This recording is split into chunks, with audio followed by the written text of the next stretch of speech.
O título pelo livro, né, que a gente tem, vocês vão dando sequência, tudo que eu estou falando aqui vai estar lá no livrinho de vocês. Claro que a aula se completa quando você lê o material que é mandado, que é o nosso livro aí, que vocês compraram aí da Fiesp, né? Então, o que a gente pode falar sobre antecedentes da codificação, como era o mundo antes do Espiritismo, no tempo, a gente vai falar do tempo do Kardec. O tempo do Kardec foi o século XVIII. Século XVIII, quando se fala, é 1801 a 1900. Esse período, os estudiosos falam que foi uma invasão, teve uma invasão organizada de muitos espíritos que desceram aqui para a Terra com a missão dada por Jesus, por Deus, de trazer o espiritismo aqui para a Terra, com o objetivo claro, determinado, de preparar o ambiente da Terra para a chegada do espiritismo, que é chamada terceira revelação. Vocês também vão ouvir falar isso muitas vezes, que o Espiritismo representa a terceira revelação. Aí vocês podem perguntar qual foi a primeira, qual foi a segunda revelação. A primeira revelação, a gente fala da primeira psicografia que foi ditada por Deus a Moisés. Quando Moisés subiu, a gente ouve lá no cristianismo, muito se fala disso, quando Moisés subiu o Monte Sinai e de lá de cima ele levou umas tábuas de granito e nessas tábuas de pedra, e nessas tábuas Deus gravou os 10 mandamentos, que se chama Decálogo, foi chamado de Decálogo. Então, essa foi a primeira revelação, chamada primeira revelação, quando Deus passou para Moisés essas leis de justiça e de direito, que foi os 10 mandamentos, não roubar, não matar. Então, foram os 10 primeiros mandamentos ditados por Deus a Moisés. Segunda revelação, essa mais simples e muito mais importante, talvez, foi o nascimento de Jesus entre nós aqui na Terra. Essa é a segunda revelação. E a terceira revelação é do que estamos falando, do nascer do Espiritismo. Foi Cristo que ditou para Kardec, através de vários espíritos preparados com essa função de vir para a Terra naquele momento e passar para Kardec, isso através de muitos médiuns, e para passar para Kardec tudo aquilo que ele já havia ensinado para nós desde que pisou aqui na Terra, naqueles tempos que ele era criança, que ele foi crescendo, todos os ensinamentos que ele falou, porque Cristo não escreveu uma palavra, ele praticou as palavras, né? Então, tudo aquilo que havia sido dito, Cristo sabia que ia se perder com o tempo. Por isso, ele mandou esses espíritos enviados para se juntarem e, através de Kardec, passar os ensinamentos para nós, criar o Espiritismo através disso. Cristo é o chamado Espírito da Verdade, é o Espírito da Verdade que ditou tudo.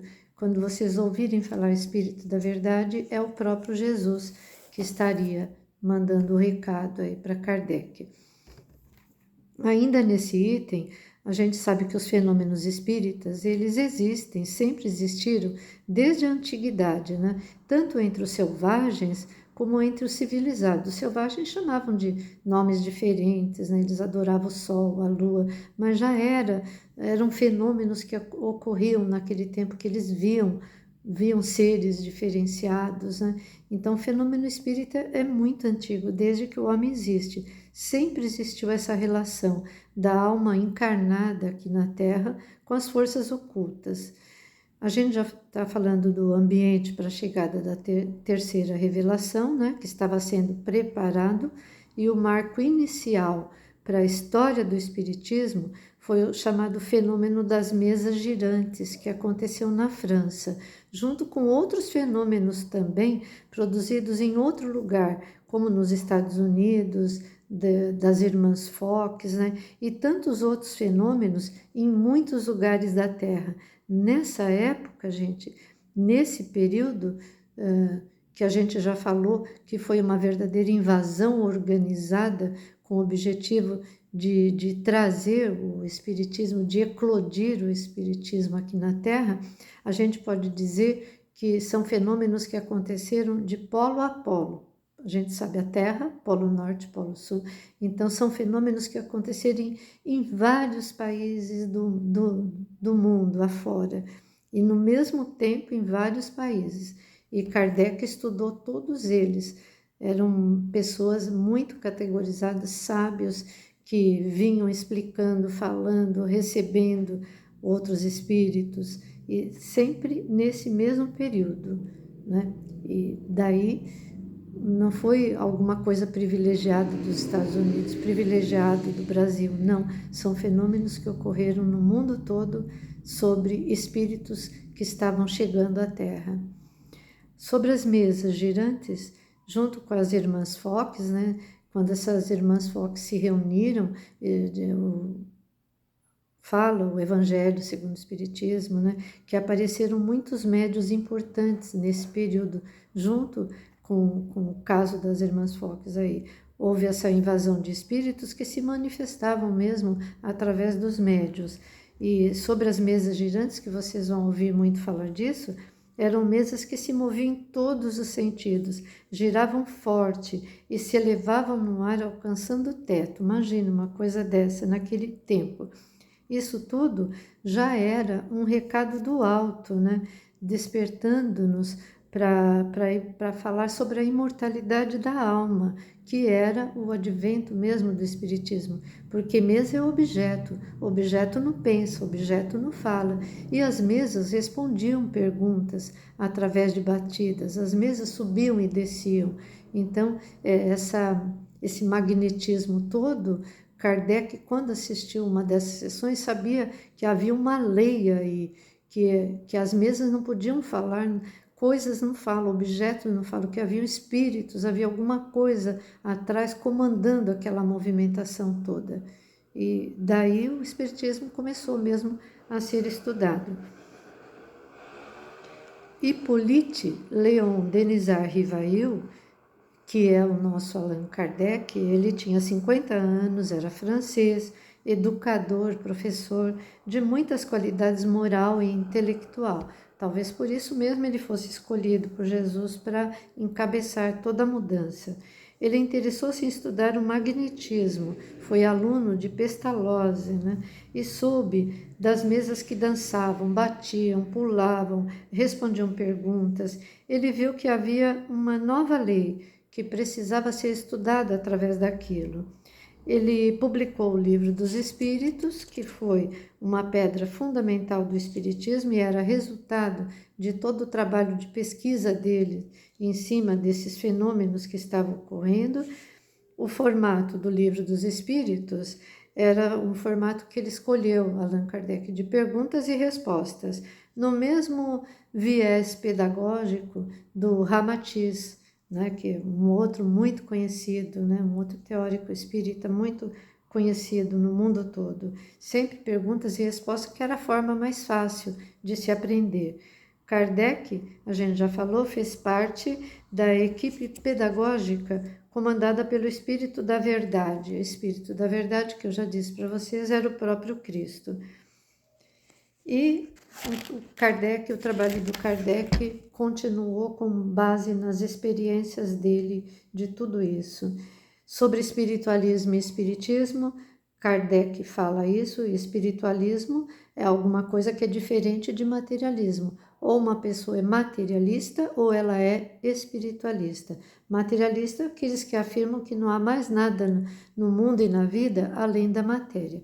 Já a doutrina espírita ou espiritualismo fala das relações com esse mundo de matéria, da relação desse mundo material com os espíritos que são invisíveis, com as pessoas que já deixaram o nosso mundo, que estão do lado de lá e que se comunicam com o que é material daqui. Isso é espiritualismo espírita. Princípios básicos da doutrina espírita, de que fala o livro de vocês, Princípio básico, primeiro, crença em Deus, né? Acreditar, a gente tem que acreditar que Deus é o Criador do universo, com todos os seres que há no universo. Seres animados, seres inanimados que não têm vida, todos ainda assim são criações de Deus. Seres materiais que estão no mundo visível, no mundo corporal, e os seres imateriais também, que estão do outro lado da vida, esses também criaturas de Deus. Todos criações de Deus. O universo inteiro é criação de Deus, né? Continuando aí pelo livro, Pré-existência e imortalidade da alma. Já o livro fala sobre a individualidade da alma que prevalece antes e depois da reencarnação. Somos sempre a mesma alma. Antes de vir para cá, nós nos preparamos para vir para cá com a nossa alma, vivemos aqui com nossa alma, com nosso espírito, e quando na hora que morremos deixamos essa capa de carne, essa roupa de carne, e o que vai para o lado de lá? Vai a mesma alma que chegou com a gente, que vai para o mundo espiritual. O homem é formado, então, de acordo com isso, é formado por um ser material, né? Semelhante aos animais. Os animais também são formados de uma matéria, os vegetais também. Então, o homem é formado de ser material, é formado de ser espiritual, que é a alma do ser humano, que é imaterial, né? Que é o espírito que está encarnado nesse corpo. O corpo é a parte material, o espírito é a parte imaterial que está dentro dele e que vai embora um dia quando você deixar esse corpo. E a terceira formação do ser humano, além da parte material e dessa outra parte que é a alma, existe ainda alguma coisa intermediária que fica entre o corpo e entre o espírito. Isso aí a gente vai falar mais tarde em outras lições. Esse é o que se chama perispírito, e é esse perispírito que tem o formato do nosso corpo, esse formato material, dinâmico do nosso corpo. É o mesmo corpo, como se fosse o avesso do nosso corpo, que fica do lado de dentro de nós, entre o cérebro, entre o espírito e entre a carne. Então, essa outra parte do meio intermediária se chama perispírito. Corpo, espírito e perispírito, tá? Lembrando também, né, que é esse perispírito que sobrevive a tudo. Você deixa o corpo aqui, seu perispírito sai para o mundo espiritual. Lembrando aquela frase de que nós não somos seres humanos vivendo uma experiência espiritual. Não somos seres humanos vivendo alguma coisa espiritual. Ao contrário, nós somos seres espirituais vivendo uma experiência na carne. Seres espirituais, espíritos, vivendo por hora uma experiência na carne. Essa frase é de um padre francês chamado Pierre Teilhard de Chardin, né? É um francês. Sobre a justiça natural, no mundo físico ou no mundo espiritual, ou seja, aqui na Terra ou lá no mundo espiritual, sempre as penas e as recompensas que nós sofremos são sempre consequências naturais daquilo que nós fazemos aqui na Terra. Mais um item aí do livro sobre a pluralidade das existências, sobre a reencarnação. Lembrando que todo espírito precisa encarnar muitas vezes. Nós mesmos já tivemos muitas existências, várias, sabe-se lá quantas dezenas, centenas, milhares de reencarnações. Uma fileira de reencarnações existe atrás de nós, atrás de mim, Aldenise, atrás de vocês, de cada uma de vocês aqui. Então, isso é lei. E a gente sabe que há necessidade disso, de muitas existências, para a gente aparar as arestas, para a gente aprender e para a gente evoluir, que é a nossa missão maior aqui na Terra, né? Ou em outros mundos também, porque a gente não vive só aqui, a gente vai para outros mundos, é levado a outros mundos para continuar nossa experiência reencarnatória. A encarnação do espírito ocorre sempre, isso é importante, na esfera humana, na espécie humana. Não existe você reencarnar num cachorro, num gato, porque é contra a própria lei da evolução. Isso não existe, tá? Outro item aí do livro é o progresso infinito do espírito, né? É chamado, a gente chama sempre de homem de bem quando se tratar da encarnação de um bom espírito. Quando o espírito é bom, ele será um homem de bem aqui. E o homem perverso é a encarnação de um espírito ainda impuro, de um espírito que está ainda naquela escala de evolução, tentando se melhorar, né? Com muitos esforços, com desejos de melhoria, todo homem, todo ser humano avança, se melhora e busca a perfeição final, que é esse mesmo o objetivo de todos nós aqui, seres humanos, atingirmos a perfeição.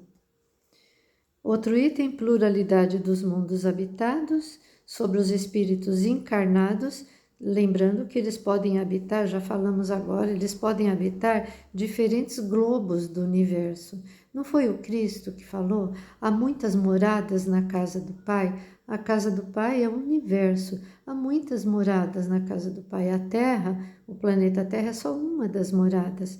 Isso quer dizer que nós podemos, e talvez até já tivemos, já fomos habitantes de outros planetas, outros globos também do universo. Os espíritos errantes, ou seja, os espíritos também, esses que não têm a carne, né? Esses que já estão desencarnados, são chamados também de espíritos errantes. Esses, a gente pode dizer que eles não ocupam uma região determinada, né? Eles estão em todos os mundos que Deus permite que estejamos, né? Eles não estão todos aqui, mas há muitos por aqui também, pelo planeta Terra. O Livro dos Espíritos fala que existe uma grande população invisível presente em todo lado, muitos deles que se agitam ao nosso lado, ao nosso redor. Então, sobre essa pluralidade de mundos, isso deixa claro, né? Para se entender. Outro item fala de espiritismo como ciência, filosofia e religião. Espiritismo a gente sabe, ela é ciência. Por que que espiritismo é ciência? Porque ele se baseia na razão, em ideias que foram organizadas por Kardec a partir de fatos, de fenômenos mediúnicos e outras manifestações. Tudo que os espíritos falavam, Kardec ia comprovar e via que era verdade, que era ciência, havia razão naquilo que estava sendo falado.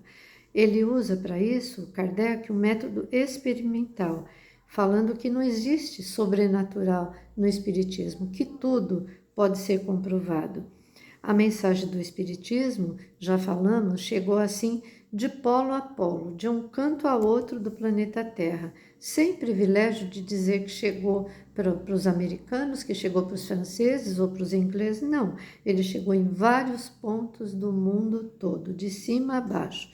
Para isso, foram utilizados, já falamos também, os médiuns, que são de toda parte do globo. E Kardec observou, estudou todas as mensagens desses médiuns e viu que havia concordância nessas revelações, que as de lá de cima eram as mesmas que se ouvia em outros pontos do planeta Terra, né? Era na Rússia, era na França, era na Espanha, de todos os lugares, um grande número de médiuns estranhos uns aos outros, trouxeram de diversos lugares, trouxeram mensagens semelhantes, indicando que que todos haviam sido orientados para esse tipo de trabalho.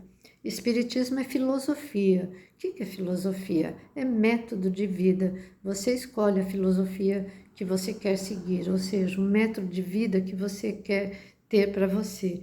Então, o Espiritismo é também filosofia, que traz uma interpretação própria dos Espíritos para a nossa vida, né? No Livro dos Espíritos, temos o estudo da metafísica, da cosmologia do universo, da psicologia. Então, nas ligações dessas ciências todas com o corpo humano e com a vida após a morte, tudo que se aprendeu, tudo que essas ciências estudam, coincide com as regras do Espiritismo. Temos também o estudo das leis morais, da sociologia, da ética que fala sobre as penas que a gente sofre no planeta ou sobre os gozos enquanto encarnados, sobre as coisas boas que acontecem para nós enquanto encarnados. Quer dizer, tudo acontece, o bem e o mal, de acordo com a nossa filosofia, com a nossa forma de levarmos a nossa vida. A filosofia espírita é um apelo, na verdade, à razão e o bom senso. É isso. A religião, porque o espiritismo pode ser considerado religião também. O espiritismo não possui, como as outras religiões, dogmas. O que são dogmas? São aquelas verdades absolutas que você é obrigado a seguir. Então, o espiritismo não tem dogmas, mas ele fundamenta-se na razão e nos fatos estudados por Kardec e pelos outros médiuns. O Espiritismo não pratica rituais, nem usa incenso, roupas especiais, imagens e nem objetos materiais que trariam os espíritos para perto de você. O Espiritismo não usa esse tipo de coisa, nunca. O objetivo único do Espiritismo, dos espíritas, é restaurar o Evangelho de Jesus, sem as práticas dos rituais exteriores, sem as práticas dos objetos, das roupas. É simplesmente trazer o Evangelho de Jesus, aquele mesmo Evangelho que Jesus passou para nós enquanto estava aqui no planeta, na Terra, né? E que foi muita coisa esquecida, por isso teria que voltar através do Espiritismo. O Espiritismo tem como objetivo, já falamos, a transformação moral de cada um de nós, buscando o que dentro de nós? A reforma íntima, buscando a regeneração moral de toda a humanidade. Para isso, os espíritas e o Espiritismo trabalham. No Espiritismo, a ciência que há nele observa, experimenta, mede, conclui e faz as previsões. A filosofia, já na doutrina espírita, a filosofia avalia e questiona todos os fenômenos. E a religião, dentro do Espiritismo, ela faz o quê? O Espiritismo, como religião, ele pondera, ele observa, ele escolhe o caminho, sempre o caminho certo, o caminho da ética, do acerto moral. Então, é disso que fala. O último item aí do livro, da primeira lição, é o Espiritismo como consolador prometido, né? Então, também muito se ouve falar disso, que Jesus, antes de caminhar para a cruz, antes de morrer na cruz, ele se reúne com os apóstolos naquela mesa que eu lembro, minha mãe tinha quadros, minha avó, e eles chamavam de quadro da Santa Ceia. Então, nesse encontro de Jesus, nesse último encontro de Jesus com os apóstolos, ele firmou com eles os propósitos da vinda dele para o mundo, né? Ele deixou esclarecido o que ele pretendia e o que ele queria que esses apóstolos fizessem para a difusão do evangelho que ele deixou falado aqui entre eles. Ele mostra Jesus mostrou como eles deveriam agir. Fala também Jesus que ele estará nesse dia, ele falou que ele estará para eles não ficarem tristes, porque muitos estavam reclamando, falando, tendo percepção de que ele iria morrer a partir daquele dia. Então ele falou para eles ali na presença deles, para eles não ficarem tristes e que no momento oportuno ele e o Pai enviariam um consolador. Então esse Espiritismo seria esse consolador, que Jesus enviaria um consolador para a Terra, para que ficasse eternamente com eles, para que esse consolador ficasse eternamente com eles. O consolador não era uma pessoa, não era Kardec. Kardec foi só um instrumento da espiritualidade, foi só um instrumento do próprio Jesus de Nazaré. Então, Jesus ensinou e exemplificou com tudo que ele falava para cada um deles, né? Mas é claro que ele mesmo diz que ele não poderia ensinar sobre tudo, porque nós não entenderíamos naquela fase do começo da humanidade.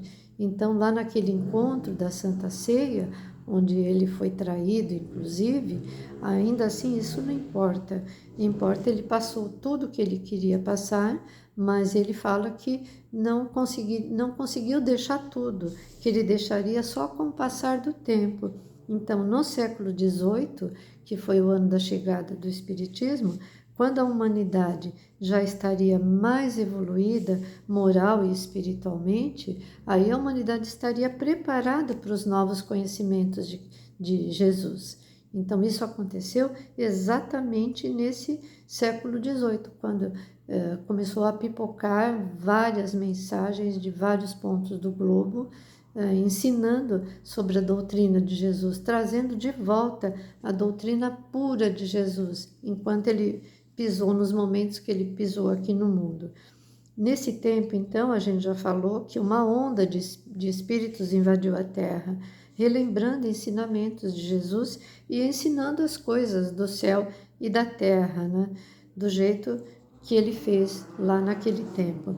O Espiritismo é, assim, o Consolador. Por quê? Porque ele nos consola. Cristo deixou o Espiritismo e já avisou que seria um consolador, na medida que o Espiritismo mostra e ensina o Evangelho de Jesus, seu Evangelho, para aliviar todas as nossas dores. No momento que nós conhecemos as leis do Evangelho e seguimos, imediatamente nós vamos nos sentir melhor, vamos nos sentir aliviados. Por isso é o Consolador. E nossos combates, né, a origem de todos os males da Terra vem do egoísmo. E é importante a gente conhecer que isso causa dor, e só com o Evangelho vamos nos livrar disso. O Espiritismo traz-nos o conhecimento das coisas e nos informa, como homens que somos, nos informa, gente, de onde nós viemos. De onde nós viemos? Do mundo espiritual. Para onde nós vamos? De volta para o mundo espiritual. E por que estamos aqui na Terra? Por que estamos na Terra?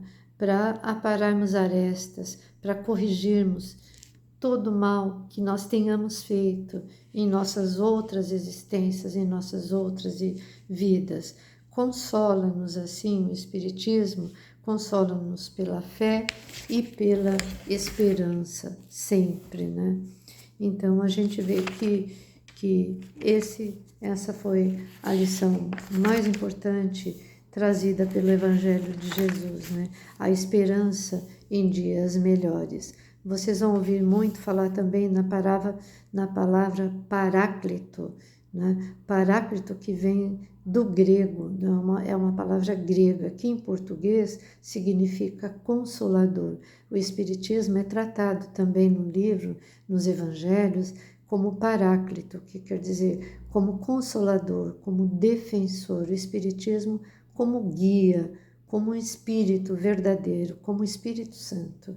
Então, é isso que é o Evangelho, é isso que é o Espiritismo. Seria a volta do Espírito Santo entre nós para aprendermos e para guiar-nos sempre. Por hoje é isso, pessoal. Qualquer dúvida, por favor, vocês anotem se tiver ficado alguma dúvida. Lembrando que tudo que foi falado está aí no livrinho de vocês. Bons estudos, que vocês consigam ouvir e entender, tá? Luz e vida e esperança para nós. Gratidão pela aula de hoje possível. Fiquem com Deus.